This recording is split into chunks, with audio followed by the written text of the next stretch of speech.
નમસ્કાર મિત્રો, વિડીયોમાં તમારું સ્વાગત છે। જી હા મિત્રો, અત્યારે હાલના સૌથી મોટા અને દુઃખદ સમાચાર સામે આવી રહ્યા છે। તો મિત્રો, સમાચારમાં વાત કરીએ તો પુણે સતારા ધોરીમાર્ગ પર શિવવલ નજીક બપોરે લગભગ 1 વાગે એક ઝડપી કાર પહેલા ડિવાઈડરમાં અને પછી વિરુદ્ધ લેનમાં ગઈ અને આગળથી આવતી આઈસર ટ્રક સાથે અથડાઈ હતી।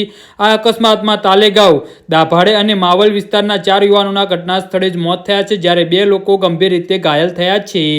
જી હા મિત્રો, અત્યારે હાલના સૌથી મોટા અને દુઃખદ સમાચાર સામે આવી રહ્યા છે। તો મિત્રો, સમાચારમાં વધુ વિગતવાર વાત કરીએ તો પોલીસના જણાવ્યા અનુસાર પીડિતો કાર દ્વારા પુણેથી સતારા જઈ રહ્યા હતા। સિરવલ્લામાં હોટલ શિવાલયની સામે સવારે લગભગ 1 વાગ્યે કારના ડ્રાઈવરે અચાનક નિયંત્રણ ગુમાવી દીધું હતું। કાર પહેલા ડિવાઈડર સાથે અથડાઈ હતી, ત્યારબાદ કાર ડિવાઈડર પાર કરતી વખતે વિરુદ્ધ લેનમાં ગઈ અને આગળથી આવતી આઈસર ટ્રક સાથે ટકરાઈ હતી। આ અકસ્માત એટલો ભયાનક હતો કે કારને સંપૂર્ણ નુકસાન થયું હતું।